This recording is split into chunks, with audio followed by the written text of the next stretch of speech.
You are watching Business Heroine TV for the entrepreneur who said she would and did. Join the Business Heroine community today at businessheroinemagazine.com. And now, tune into the show. I'm the founder of Business Heroine, Ann Perry, and I'm so excited to introduce you to our special guest today.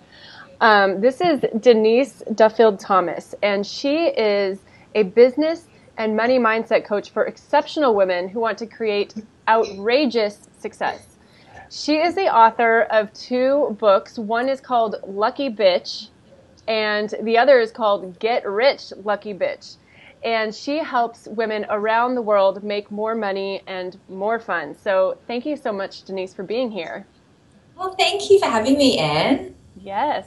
I'm so excited. I stalked Denise a little bit. I was like, I've got to meet this woman. I'm in the middle of Get Rich, Lucky Bitch right now. And I was like, oh, we got to talk to Denise. So I'm really excited to have you here. So Denise, why don't we start out with talking about Lucky Bitch? What is a lucky bitch? And is it a good thing to be? Well, I think so. And I think I've really kind of redefined the word bitch in that way. So the reason why it came about is a couple of years ago, I was in the process of transitioning out of my job into working for myself. And it was really difficult. I was finding it really hard to find my niche, or my niche, as you guys say in the States. Mm-hmm. And, I was surrounded by people who were frustrated with their jobs as well. I didn't know any entrepreneurs. And so what I did for the space of a year, I very consciously put everything I knew about, say, the law of attraction or personal development tools, and I went, okay, how can I put this into practice in the most practical way possible? So I really got obsessed with changing my life. And in the space of a year, just the most amazing things started to happen, and I really felt blessed by the universe. I won a scholarship to do a life coaching course. I won a publishing course. I got given a ticket to go to a conference in Vegas that I wanted to go to. And then to really top it off, my husband and I, we won a travel competition to travel around the world for 6 months, all expenses paid, testing out honeymoon destinations for a luxury honeymoon company. And so as you can imagine, having that year of just everything going my way, my friends were calling me a lucky bitch. And the reason why I wrote Lucky Bitch is because I talk about the 6 months all expenses paid travel as an example. And I really deconstruct it. And I say, well, look, from the outside, it looks like pure luck. But if you know the story, and, all the maybe 50 different practical personal development tips that I was putting into place, you can kind of see that winning something like that was inevitable. And so I really love working with women now because I don't really believe that much in luck. I believe you have to have a really strong vision for where you want to go. You have to be willing to put in the work. And then, yes, the universe will meet you halfway. So Lucky Bitch, honestly, it's kind of a little bit of a fun take on what people are probably going to call you, when you achieve outrageous success in your life.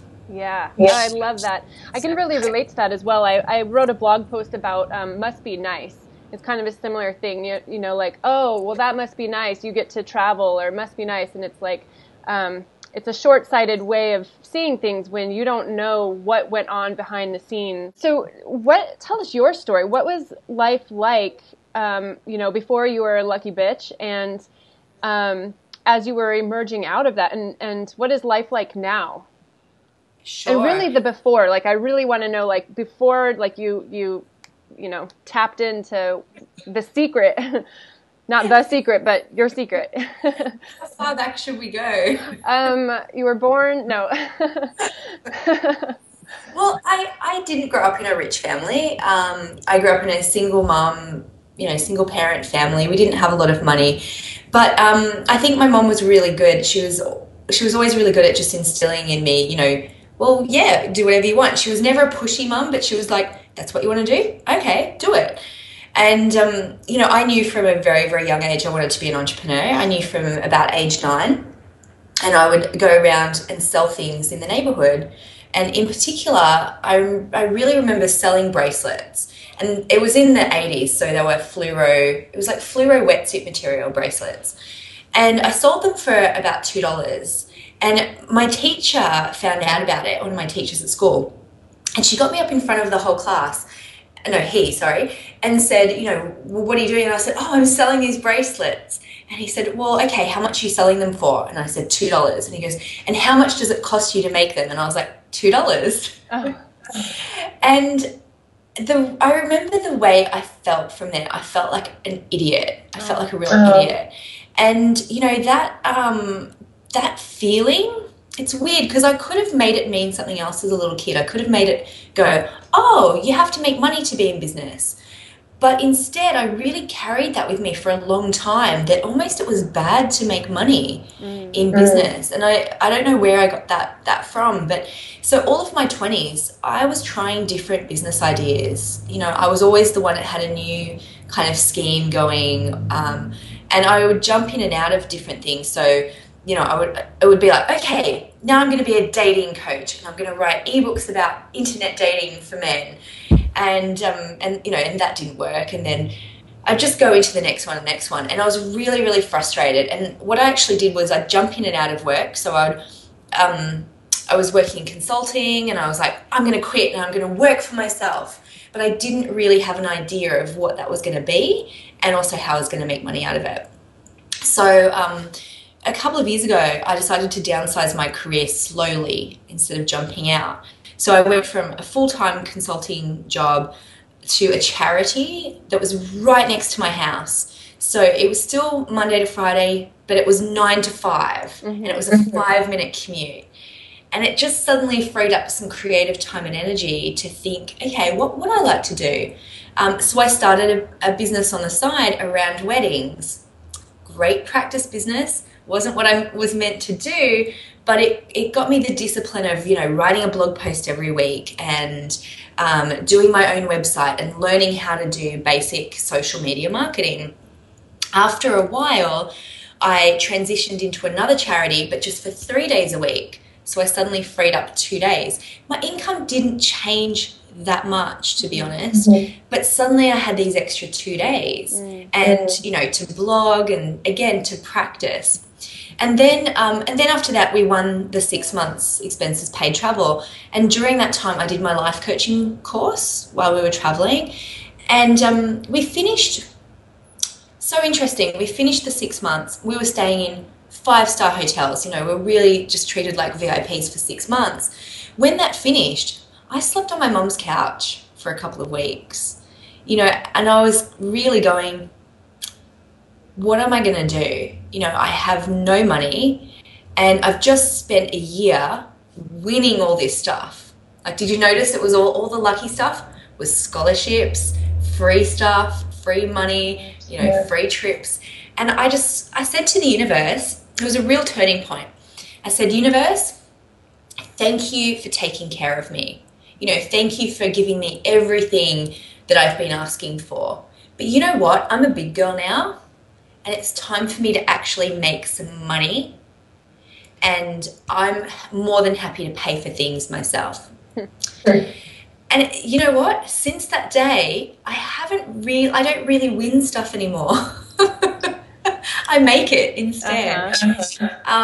So I spent a year consciously working on my money blocks because I knew it wasn't a matter of, universe, give me money. It was like, the money's here for you. But you need to do some work around, your own beliefs around money. And so that was in end of 2010 that I made that decision and declaration to the universe.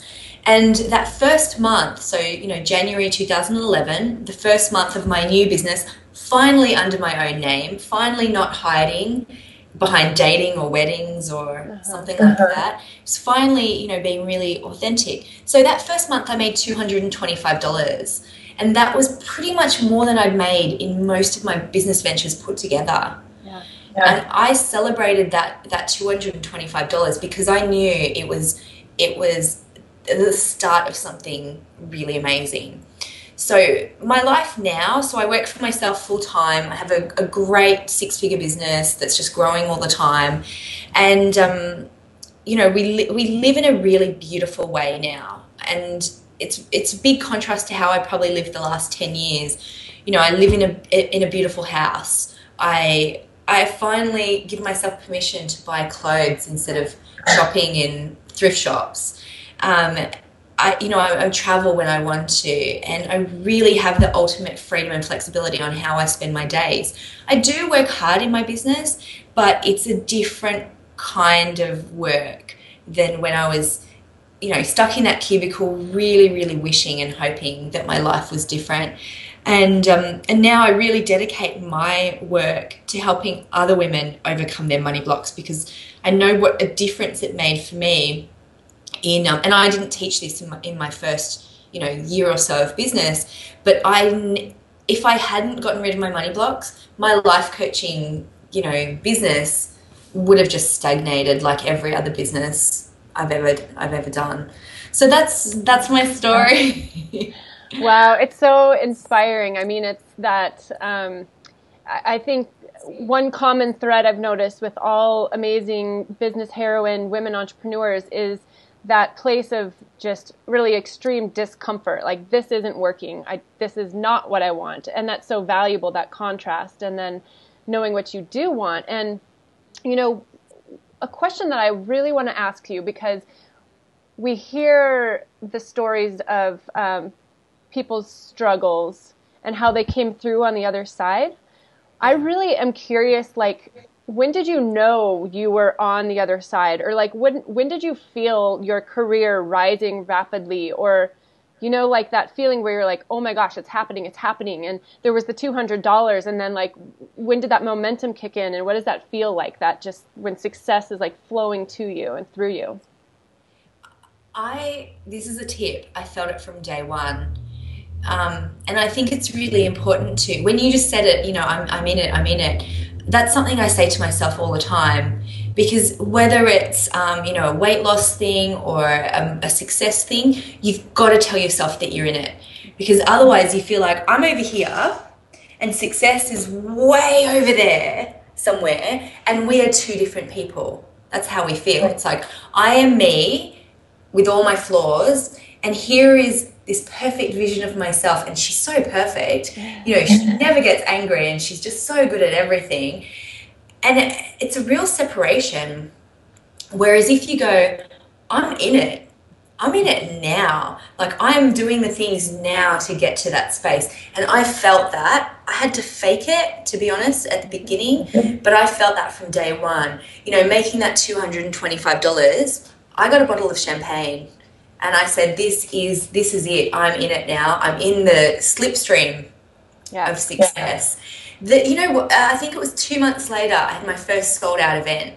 And it was, wow, you know, 25 women, $100 each. I wasn't very good at strategy.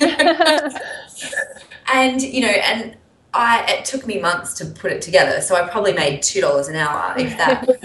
And, you know, after that event, because I had nice hair and makeup, I went to the fanciest restaurant in town, and I didn't have a reservation. I just said, I just want to sit near a bar, and I ordered a single glass of champagne and some little nuts, and I was like looking at the bill, right, going, oh, this is going to cost me a fortune. And I sat there and I just went, more of this universe, more of this success, more, bigger and better. And I think that's really important. Nobody's going to give you that feeling of success or give you permission to feel it or to be in it or tell you when it clicks over. You just have to decide, I'm in it. This is it. I'm in it. Brilliant. I love it. Now that you are, you know, you have this successful business, you have these books, which are amazing, and you have a following, and money. What do you love most about being a rich, lucky bitch? I think, again, how normal it feels. You know, I think a lot of us have this feeling, you know, like I said before, we're going to be this big, successful person and lots of things are going to be different. And actually, things are very much the same. You know, I'm kind of the same person. Probably the thing that has changed is my boundaries have gotten a lot better. And that's just part of being in business. I think you start to really have better boundaries around clients. And then as you start to have more people in your world, like either on your newsletter list or in social media, you do have better boundaries around that, because you can't, help everyone one-to-one. And you really need to be a little bit more ruthless with your time so you can free up energy to create more things for people. So I'll give you my books, for example. My first book, I just sat down and I wrote it very quickly because I wanted to have a book. And that was a bit of a tipping point, because people think, it's pretty impressive having a book. So everyone out there, I really suggest that you write a book soon.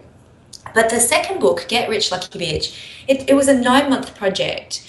And I invested a lot of money in editors and, design and formatting and, all that kind of stuff. So putting that book out cost me about $5,000. And it was only because I'd started to have really good boundaries around my time and my clients, and making sure I charged very well, that it freed up my time to create that book.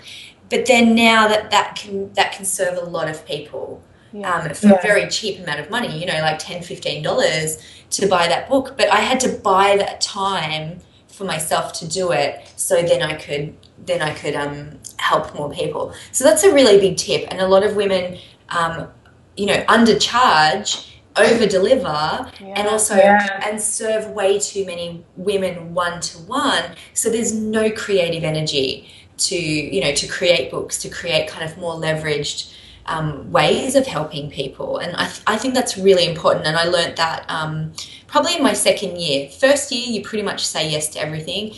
Second and third year, you start to be a little bit more discerning, because you want to help more people. Right. And when you are serving so many people and over-delivering, undercharging, you're not only holding yourself back from money, but you're holding yourself back from time, and therefore you're holding yourself back from delivering what you're here to deliver and serving more people. So boundaries, it's like, it's interesting because, and I read one of your articles on boundaries, and it was like, perfect timing for me to read that article. And it's like, I think that women are afraid to set boundaries because we want to be nice, we want to be likes, we're people pleasers, a lot of us. And so, but the irony is, when you don't set boundaries, it's not just that you're harming yourself, you're holding back all that you have to offer to the world. So it's like boundaries, it sounds like, is a huge component to expanding your work and getting rich. Absolutely. But it's exactly what you said. We get confused and we think we have to save people one-to-one. We have to fix everything, and we have to fix everyone. And, really the most selfless thing you can do is to be very clear on who you can serve one-to-one, charge a beautiful, rate for it, and then go out and create other stuff. I totally agree with you. Yeah. Now let's talk about working from home and working in pajamas. Yes.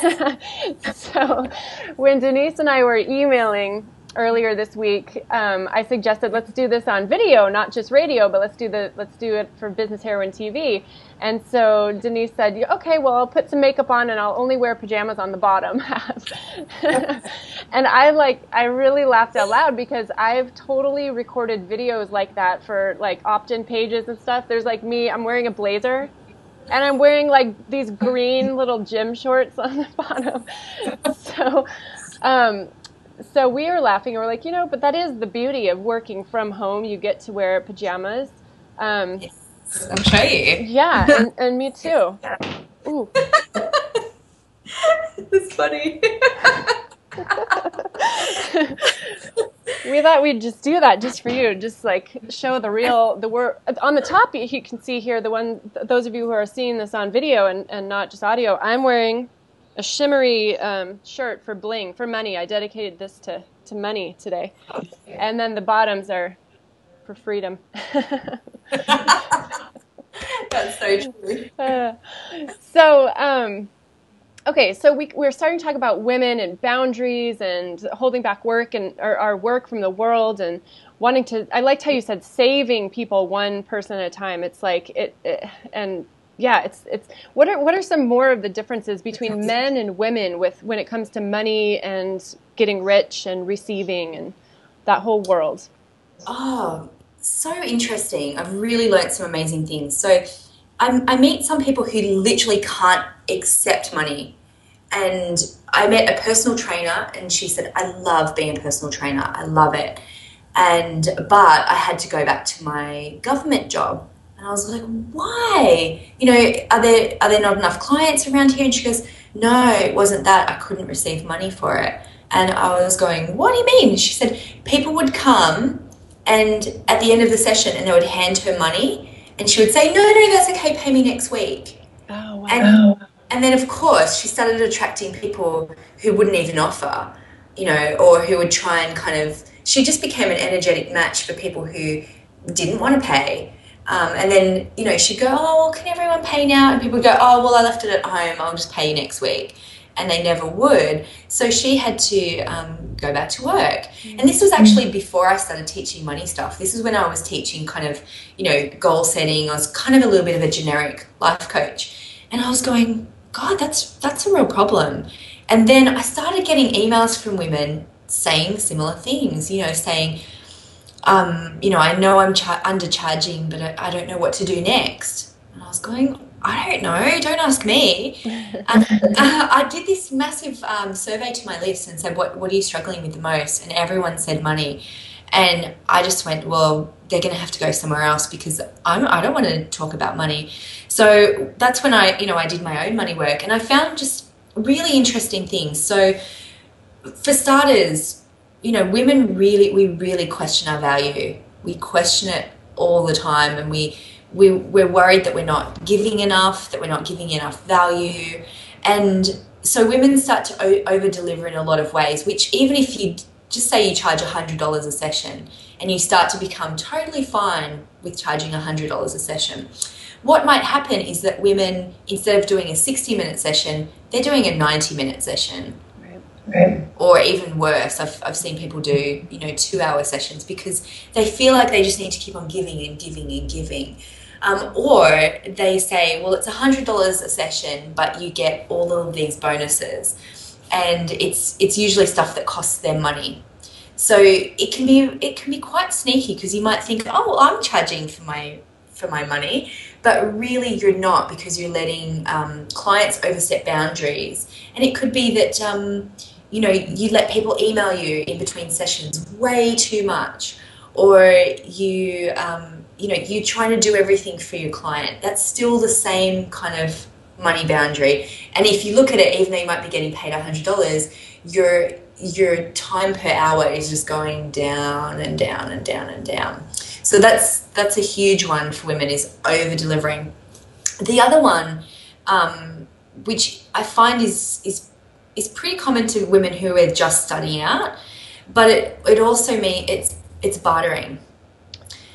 It's a huge problem for women starting out, but I find even that a lot of women don't get going. They won't get started with earning money until they stop bartering. So if they're constantly bartering, they will be in that beginner's energy and mindset for a lot longer. When you stop bartering, it sets a very strong message to the universe that I am open for business. I am open for business. Otherwise, when you're swapping and bartering, you're not in a business, you know. Doing favors with friends. Totally exactly. Different. Yeah. It's totally different. And it can be quite a difficult one to overcome because sometimes at the beginning you don't have a lot of money, you know. So genuinely sometimes you do feel like you need to barter or swap to get services yourself, but it's just a dangerous cycle because you never set up that strong boundary where you get paid for what you do. When you respect other people's time and energy, it's going to come back to you and people will respect your time and energy. So that I really see that as something that people need to draw a line in the sand and just not do again. Really, really super important. So there are two issues that we see a lot is, you know, giving away too much stuff and also just not allowing themselves to receive money for what they do. Yeah. So I want to jump back to the over-delivering one real quick. If somebody, because I want action steps, and the action step, it sounds like for the bartering, it's stop doing that. Like, just don't barter. So with the over-delivering, what do you do if you are in the situation where you have clients that are overstepping boundaries, or maybe your clients are great and you just, you know, find yourself saying like, oh, I'll just throw in this extra and I'll do this. Like, what's a baby step to practice not doing that? And I mean, it's going to be a stretch of the comfort zone if somebody's in that habit regardless, but what's a baby step that makes it feel doable, or like a step and then the next step, just to like stretch that muscle? Good. I really like baby steps as well. So I think there's a couple of things, and I think people can just pick one, right? So one of the things, the first thing to do before you do anything is to notice how it makes you feel. You know, does it make you feel secretly resentful of your clients? Does it make you feel taken advantage of? You know, you can even check in, does it make you feel really good? That's okay as well. There are other ways we can do the over delivering without your time and energy. So what I suggest that people do is make a big list of everything that they include. So this could be for a course, it could be for client packages, it could be, you know, for a service that you offer. It doesn't matter. And write down everything and really challenge yourself to write down, you know, not just the obvious things, but the non-obvious things as well, that you just go, oh, well, everyone does that. Or of course I do that. Because, you know, some of those things, you know, aren't so obvious or aren't so typical. And then this is what I do with my clients. It's so funny. They know they have to do this as homework. They write it all down and then they give it to me and we slash it. Because a lot of the time it comes from thinking, I want them to like me. I want them to like me. Oh, I better throw this in and throw this in and throw this in. And actually most of the stuff isn't actually not that necessary. So one of the first things that people usually take out of coaching packages, for example, is email support. Because it's really difficult because it's hard to put a time cap on it. It's, you know, completely out of your control when people can email you. It's totally crazy. So that's one thing that I would suggest that you take out for future packages. The other thing is to look and put a value on those things, especially the things that cost you money. You know, you can swap out something that costs you money to something that is automated. So instead of, you know, posting out people stuff, you can say, well, you get this as a PDF. Right. And then, you know, and then that way it's not costing you extra money or time, but they're still getting the value of what you're giving them. And as much as possible, don't do physical things or physical stuff that does cost you time and money. When I did this, when I first did, you know, I was saying I did my first sold out event. Yeah. So what I didn't tell you, not only was it only $97 for the day, they got 2 coaching sessions as part of that, and they got a necklace. Oh, wow. Easy. Yeah, and so it's not, so 2 coaching sessions right there, that would be $50 a session, but it's even less than that because the necklace and a live event. So that's amazing. Yeah. Because I wasn't clear on my value of just what that event would be. Yeah. So, you know, sometimes you can just get really clear on it and write down, well, what are people going to get out of having this session or event or, you know, course or whatever, and get really clear on that and actually just take out most of the things that you feel like you're over delivering that probably wouldn't make a huge difference to most people. And you have to check in with yourself at every stage of this and go, I'm still being generous. I'm still being generous. You know, people will still get the value out of it. I'm a nice person. I don't have to do this to make them like me. And what some women do when they do this exercise is that they actually realize that it's costing them money to be in business sometimes. Wow. You know, my friend Leonie Dawson, who's a brilliant mentor, she was saying she used to be an artist and she used to paint these custom paintings for people. And it wasn't until she added up not even the value of the painting, but just her costs, her actual physical costs for postage and blah, blah, blah. She realized, it's an hours and hours worth of work, and she was losing $4 on every sale, which, doesn't sound like a lot, but when you add up all the time and effort, she's probably making, minus $50 an hour. Yeah. To be in business. And that's not uncommon to realize, and it's not even just adding up the costs of all the bits. It's like you have to put in, your time as a valuable element to that too. It's like a very expensive hobby. Hugely expensive hobby. And okay, so along those lines, what are some of the things that men have figured out that we could learn from, or what did they not have issues wrapped around that women could learn from? Fascinating. This year I've been to a few more male-dominated conferences than female-dominated conferences, and I noticed a few interesting things.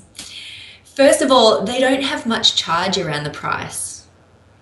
They really don't. They kind of go, this is the service I'm offering. This is how much it costs. You buy it. I'll give the thing to you. And it sounds so obvious, but they really don't have as much charge around it than we do. Whereas we question everything. We go, oh my God, is this the right price? Is it too much? Am I being too greedy? Will they not like me? And then here's my product. Oh, is it good enough? I really don't know if it's good enough. Oh, look at what she's doing. Hers is way better. And then it's like, oh no, do I really want to give this out to the marketplace? And then, when we finally do, is it the right message? Are we doing this properly? And then when it's about receiving money, oh my God, this is so awkward. And then dealing with things like refund conversations and, unsubscribes, it kills us. We feel terrible when something goes wrong in that. Whereas the men, they see the process as very much like, this happens, then this happens, then this happens, then this happens. And I'm obviously generalizing. Not every man would be like that, but I've really noticed it a lot in these kind of male-driven entrepreneurial spaces. The other thing, which is fascinating, is actually a lot of them have a lot of success by having a very simple business, very, very simple business model. They're not trying to do everything. They're not trying to serve everyone. A lot of these guys at these internet marketing conferences, they've actually made their money, like big money, millions, out of really one or maybe two products. That's it. Very, very simple. A very simple idea that, for women, we might think, oh no, doing something complex and layered and, really full of meaning is the way to go. And I think it is true, but if people want to make really, really big money, you have to get a little bit more, I guess, less sentimental about some of the parts of your business and simplify, really, really simplify, and simplify every part of your business so you can really leverage it. They take themselves out, I think, at a very early stage. And it's, it's part of us. We want to help everyone. We want to save the world. So there are two major things that I've noticed recently about the difference between male and female entrepreneurs. So interesting. I think we can learn a lot from the way guys do it. I don't think we have to do it exactly the way they do it, but I think we can learn a lot from them. Yeah. I mean, the simplicity part, that makes so much sense, and simplicity in branding and in messaging and in all of that, it's more clear. Like when you see something that's really complex, you don't even know where to buy. Or the confused mind never buys. It's like going into a super Target or something, and there's just every shelf is filled with, you're like, I don't even know. I just wanted sunscreen, and now there's too many options. I don't know what to do. But that's a really good one. And go ahead. I was going to say the way that a great example of how I'm doing this in my own business is that, you know, when I started, I was doing coaching. So I was doing a lot of one-to-one coaching, and then I started running courses. So that was, you know, much more leverage, live courses. Then I turned my course into a home study program in January. And, you know, so I'd already done a lot of the work. You know, turning it into a home study course was very little work for me, and great profit as well. But then what I noticed, I launched it in January, had a great launch, and then I just thought, what's next? You know, I launched my Get Rich Lucky Bitch and the Money Boot Camp, and then I went, oh, I'm going to do a soulmate book. So I'm going to do Get Hitched Lucky Bitch, and then I'm going to do a like manifesting, you know, a hot body, Get Fit Lucky Bitch, and then I'm going to launch a mastermind. And I was doing all this in the space of a couple of months. You know, whereas a man, they'll go back to that original idea and go, okay, how can we leverage this book that you've already put out? How can we get it to more people? How can we like refine parts of your sales process? How can we test some of your sales process and test different? Whereas I was already on to the next thing. You know, I was like, oh, what else can I do? Instead of really coming back to, okay, you know, how can I make the most out of what I've already done? Mm-hmm. And sometimes that feels like, wow, that's too eeasy. How can I just make money from something that, you know, I created last year? Right. And, you know, so I really thank a lot of the entrepreneurial men in my life for really helping me see that, you know, focus, leverage, test is definitely the way to go than constantly trying to do everything and be everything to everyone. Yeah, it makes a lot of sense. And where do you see women, you know, it feels like this is just the age of feminine leadership, and I'm so in awe of so many amazing women who are like yourself and who are coming out and like creating amazing things in the world and making a difference and building awesome businesses and making money. And what is it that we've figured out that we're contributing to the mix? It's not, you know, men are right and women are wrong, or women are right or men are wrong. We're all part of this puzzle. But what is it that women are bringing to the table that's like new, that's exciting and new and needed right now in the world? Absolutely. You know, this is the age of more feminine ways of doing business. So doing business without harm, doing business to serve our communities, to better our countries, our communities, to better the planet. And, you know, we have to be in this space because we do things, I think, in a way that cares beyond our own little space. You know, most of us and most of the women listening, we're doing business because we want to help people. And we do want to take it to, you know, to bigger levels. So I see we have a real responsibility. One of the things that I'm really passionate about for us women is that we have to turn away and not engage in a lot of the debates that are happening at the moment around women, because it doesn't serve any of us to engage in the mommy wars. It doesn't serve us to rise to the bait that sometimes media has of, can women really have it all? And it's like, you know what? Unsubscribe. I'm unsubscribing, and we have to just go, I'm turning away from that crap. And, you know, I'm just creating my life the way I want it. You have to unsubscribe from that crap, because honestly, it is a media war on women, and it's distracting. It's distracting because it's designed for us to really kind of fight and pick at each other. And you know, if you just have almost the thought, you know what, we can do it however we want to do it. I'm not going to judge my sister for how she does it. She's not going to judge me, and I'm just going to disengage from the media war around it. Yeah, I love that. Unsubscribe. Brilliant. Yeah, unsubscribe, delete. So we only have a few more minutes left here. I could talk all day about this. This is so awesome.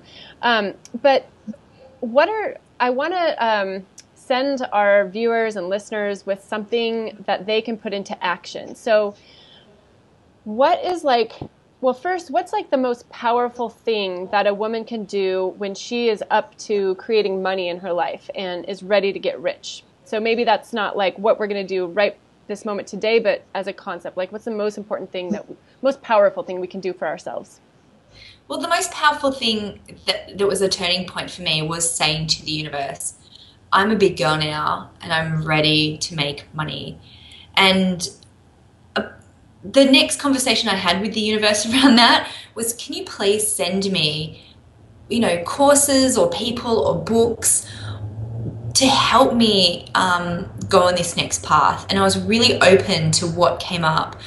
And, as I said, I really worked on it for a year, and every little nudge that came into my world, I really acted on around that, because I knew that it was, divinely guided or inspired, because, when you ask, you do receive every time. So, I mean, one action I would say to people, grab my book. You can get no, that's yeah, for sure. My book, but I put so much in there. I put a lot of the concepts I teach on my money course, I put into that book. And if it's really a decision, it's a decision to make. That's the most symbolic thing you can do, is to say, you know what, I'm going to make money from this, and this is the vision for my life. And you have to look beyond your current circumstances and go, that's the vision I have for my life. And no matter what, I'm going to overcome whatever blocks I need to overcome to live that vision, because I'm in it. And this is this is the path and this is the journey for me. And you have to really trust that you will get the right guidance, the right teachers, the right courses, the right books will come into your life for a reason, if you make the decision that you're going to be successful no matter what. Yeah, brilliant. And I really highly recommend everybody listening to this or watching this gets a copy of Get Rich Lucky Bitch, because that's how it came into my life too. Somebody was just, one of my clients was talking about it actually, and I was like, that sounds awesome. And so I got it on my Kindle, like 10 minutes later, and I was reading that book in the evening, and I was like, my husband's like, what are you so excited about? I'm like sitting there bouncing up and down on the couch. I'm like, this is so good. I need to talk to this woman. And so, it's if you're hearing this and listening to this, then there's your sign. Pick up the book. It's awesome. Yeah. And it's I think all of us listening, we have a real responsibility to be role models around this. It doesn't mean that every single one of us has to be a millionaire to be a role model. It's just that we have to be in this conversation where it's okay for women to talk about money. And, every time that you hold strong a boundary with a client, or, charge beautifully for what you do, it has a ripple effect beyond you, and it gives other women permission to do the same thing. Yeah. So, before we let you go, one little thing, can you give us like one little fun tip? Because the book is full of like so many tips, by the way, and there's bonuses. When you get the book, there's a website that you can go to and get all these extra bonuses, like audio downloads, all this awesome stuff. So there's tons in there, but what's one thing, like a very simple thing that those of us who are here today can take with us and maybe try it throughout the day today, like a little exercise, and that will help us see some results quickly, or get some kind of like glimmer of like, oh my gosh, this actually works. It's happening for me. Easy. It's to track your money. So it could be a tiny little notebook. You could do it on your iPhone. You can do it on a spreadsheet. But it really is about tracking every single cent that comes into your life and being very aware of it, even if it's, a dime that you find on the street. If I find money on the street all the time, by the way, and I always pick it up and I always say, thank you, universe, and then I put it on my money tracker, because we're actually a lot more abundant than we think we are. And when you start tracking your money, you do realize that you might not always acknowledge the abundance that's coming into your life. And when you acknowledge it and you start to really feel wealthy, you will attract more of it. So that's something that everyone can do. It's really easy. You don't need any fancy tools for it. But and I know for sure it's an ongoing habit forever. If I track my money, I definitely make more of it. If I forget, my money manifesting dries up just like anyone else. You know, there's no permanent solution. It's just constantly being aware and getting better and better at it each time. That's awesome. That's awesome. So it's a new habit, like brushing our teeth and washing our face, tracking our money all day throughout the day. That's brilliant. Okay, well, let's do it. Yeah. Well, thank you so much for joining us. This was awesome. I can't wait to just get back to my book, and I know that everyone listening is going to want to jump and get a copy of it themselves. And Denise is actually on the cover of Business Heroine magazine for June, and it's beautiful. So go to businessheroinemagazine.com and check it out. Check out Denise's hot picture and the great interview article in there. And she's a contributing writer as well, so you can start following her writing there. So we're so lucky to have you. So thank you so much for being part of our community and for your time today. Oh, thank you, Anne. I'm so honoured to be on the cover of your magazine. It's beautiful, and I can't wait to see my cover. I can't wait to show it to you. All right. Okay, well, thank you so much. Thanks for tuning in, and we will talk with you next time.